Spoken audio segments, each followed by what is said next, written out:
So I had some questions about what's the difference between lazy keto versus dirty keto. So let's chat about that. It means that they're not counting calories and they're not counting ketones. So you're only going to focus on carbs, keeping your carbs below 50 grams, and those are net carbs. Okay, so you would minus the fiber. So you do moderate protein, roughly between 3 to 8 ounces per meal, which comes out to roughly about 1 to 2 servings, which is the size of your palm, of protein for men, and about 1 serving, or the size of your palm, for women. Now you want to do high fat, but you're again not looking at calories.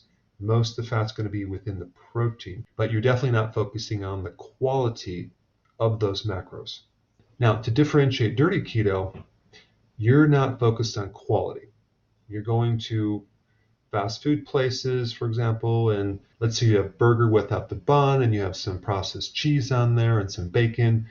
None of it is grass-fed. It's just basically what they're serving you, but you're not doing the bun. And so the differentiating factor between lazy and dirty is lazy is you're not really focusing on counting anything, and dirty keto, you're not focused on the quality of those calories.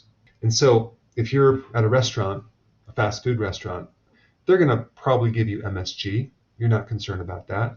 There's probably going to be less nutrients. You're not going to be worried about that. It's definitely not going to be organic. So there's going to be pesticides and maybe glyphosate because it's going to be GMO.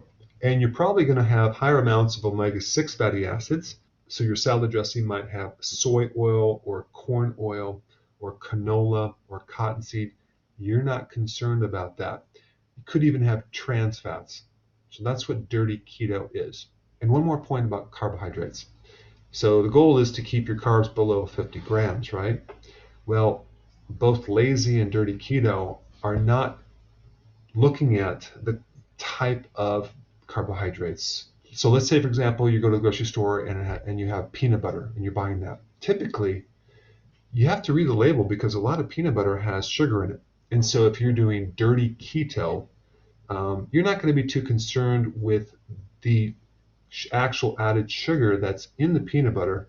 You'll count it, but you have to realize that that sugar is added, could be GMO, and it's very high on the glycemic index, so it's going to definitely spike your blood sugars, compared to, let's say, the sugar in berries, which has all the fiber. It's more of a natural type sugar. It's not added sugar, it's within the food, and so it's a higher quality sugar than the sugar that they add. Because I just wanted to bring that out because the type of keto that I always recommend is the healthy keto, which has not just the right macro ratios, but it's nutrient dense, and you're definitely focusing on the quality of food. Organic, grass-fed, wild caught, pasture raised. Hey, before you go real quick, I have a course entitled How to Bulletproof Your Immune System. It's a free course. I want you to take it. And here's why. Here's you. Here is your environment. Everyone is focused on this over here, avoiding your environment. But what about here? What about strengthening your immune system? That's what's missing. This course will show you how to bulletproof yourself, and so you can tolerate and resist your environment much better by strengthening your own immune system. I put a link down in the description right down below. Check it out and get signed up today.